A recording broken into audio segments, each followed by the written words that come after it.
দক্ষিণ জনপদের জেলা ঝালকাঠি। জেলার মোট দুটি আসনের মধ্যে রাজাপুর ও কাঠালিয়া উপজেলা নিয়ে ঝালকাঠি ১ এবং সদর ও নলছিটি উপজেলা নিয়ে গঠিত ঝালকাঠি ২ আসন। ত্রয়োদশ জাতীয় সংসদ নির্বাচনকে সামনে রেখে প্রচারণায় ব্যস্ত রাজনৈতিক দলগুলোর নেতাকর্মীরা।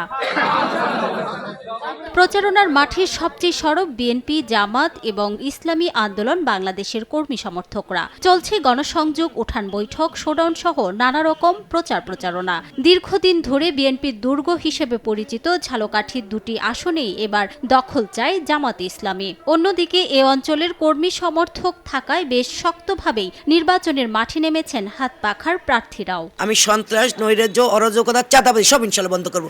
এই জনগণ যেটা চাবে আমি সেটা করবো ইনশাল্লাহ। ডক্টর ফয়জুল হক এখানে নির্বাচিত হলে তারা এখানে মামলা হামলার শিকার হবে না, নির্যাতনের শিকার হবে না, চুরি ডাকাতি হবে না, হত্যা সন্ত্রাস নৈরাজ্য হবে না। এক বাক্যে এই অঞ্চলটা একটু নিরাপদ থাকতে পারবে। দুটি আসনে মনোনয়ন দিয়েছে বিএনপি ও জামাত। অন্যদিকে প্রচারণায় পিছিয়ে নেই এনসিপি, গণ অধিকার পরিষদ, এবি পার্টি এবং লেবার পার্টিও। ভোটারদের দাঁড়ে দাঁড়ে যাচ্ছেন প্রার্থীরা, দিচ্ছেন নানা প্রতিশ্রুতিও।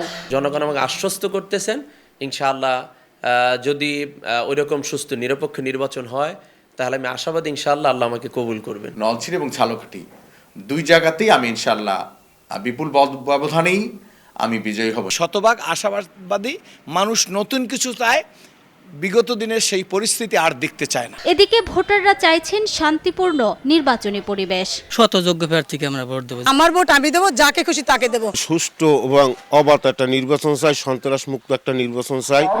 প্রথম ভোট ধানের শীষের পক্ষে হোক। ঝালকাঠি ১ আসনে মোট ভোটার সংখ্যা ২,২৫,২২৪ জন। এর মধ্যে পুরুষ ১,১৪,৫১১ জন ও নারী ১,১০,৭১২ জন। আর ঝালকাঠি ২ আসনে মোট ভোটার সংখ্যা ৩,৬০,৩৬৮ জন। এর মধ্যে পুরুষ ১,৮২,৬৩৭ জন ও নারী ভোটার রয়েছেন ১,৭৭,৯৯৯ জন। সময় সংবাদ, ঝালকাঠি।